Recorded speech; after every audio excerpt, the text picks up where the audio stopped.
Same price ಬರುತ್ತಾ? Same price. ಇದು contrast ಆಗಿರ್ತದೆ, ನೋಡ್ತಾ ಹೋದ್ ನೋಡಿ. ವಾವ್, ತುಂಬಾನೇ ಚೆನ್ನಾಗಿದೆ. ಇದೆಲ್ಲ ಫುಲ್ ಸಾರಿ ಎಲ್ಲ ವಿವಿಂಗ್ ಜರಿ ಬರುತ್ತೆ, ಮಧ್ಯ ಎಲ್ಲ ಜರಿ ಬರುತ್ತೆ. ಮತ್ತೆ ಬೋತ್ ಸೈಡ್ ಒಂದೇ ಈಕ್ವಲ್ ಬಾರ್ಡರ್ ಬರುತ್ತೆ, ಕಾಂಟ್ರಾಸ್ಟ್ ಅಲ್ಲೇ ಇದೆ. ಓಕೆ, ಸೇಮ್ ಬಾರ್ಡರ್ ಬರುತ್ತೆ ಎರಡು ಸೈಡು ಸೇಮ್ ಬಾರ್ಡರ್ ಬರುತ್ತೆ. ಓಕೆ, ಪಲ್ಲು ಇದು ರಿಚ್ ಪಲ್ಲು ಬರುತ್ತೆ, ಮತ್ತೆ ಕಾಂಟ್ರಾಸ್ಟ್ ಬ್ಲೌಸ್ ಬರುತ್ತೆ same colour. Okay, contrast blouse ತುಂಬ ಚೆನ್ನಾಗಿದೆ ಸರ್. ಮತ್ತೆ ಕಲರ್ ನೋಡ್ತಾ ಬನ್ನಿ ಸರ್, ತುಂಬಾ ಚೆನ್ನಾಗಿರೋ ಕಲರ್ಸ್ ಇದೆ. ಎಲ್ಲ ಗ್ರೀನ್, ಪಿಂಕು, ಎಲ್ಲ ಹೊಸ ಕಲರ್ಸ್ ಇದೆ ನೋಡಿ ಸರ್. ಎಲ್ಲ ಒಳ್ಳೊಳ್ಳೆ ಕಲರ್, ಒಳ್ಳೆ ಕಲರ್ ಎಲ್ಲ ಟ್ರೆಂಡ್. ಇವಾಗ ಟ್ರೆಂಡಲ್ಲಿ ಯಾವ್ಯಾವ ಕಲರ್ಸ್ ಓಡ್ತಾ ಇದೆ ಸರ್, ಆ ಕಲರ್ಗಳು ಮಾಡಿಸಿದೀವಲ್ಲ. ಕಸ್ಟಮರ್ ಡಿಮ್ಯಾಂಡ್ ಎಲ್ಲ ಇಲ್ಲಿ ನೋಡಿ.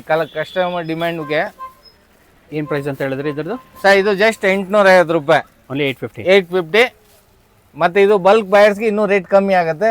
ಜಾಸ್ತಿ ತಗೊಳ್ಳೋರಿಗೆ, ಕ್ವಾಂಟಿಟಿ ತಗೊಳ್ಳೋರಿಗೆ, ಫುಲ್ ಸೆಟ್ ವೈಸ್ ತಗೊಳ್ಳೋರಿಗೆ. ಓಕೆ, ಮತ್ತು ರೀಸೆಲ್ಲರ್ಗೂ ಇನ್ನೂ ರೇಟ್ ಕಮ್ಮಿ ಆಗುತ್ತೆ. ಸಿಂಗಲ್ ಸಾರಿ ಕೊರಿಯರ್ ಇದೆ? ಸಿಂಗಲ್ ಸಾರಿ ಕೊರಿಯರ್ ಅವೈಲಬಲ್ ಇದೆ ಸರ್. ಸ್ಕ್ರೀನ್ ಮೇಲೆ ಕೊಟ್ಟಿರೋ ನಂಬರ್ಗೆ ವಾಟ್ಸಪ್ ಮಾಡಿದ್ರೆ ಸ್ಕ್ರೀನ್ ಆರ್ಡರ್ನ ಪ್ಲೇಸ್ ಮಾಡಿಕೊಡ್ತೀವಿ. ತುಂಬ ಪ್ರೀಮಿಯಮ್ ಸ್ಯಾರೀಸ್. ಓಕೆ.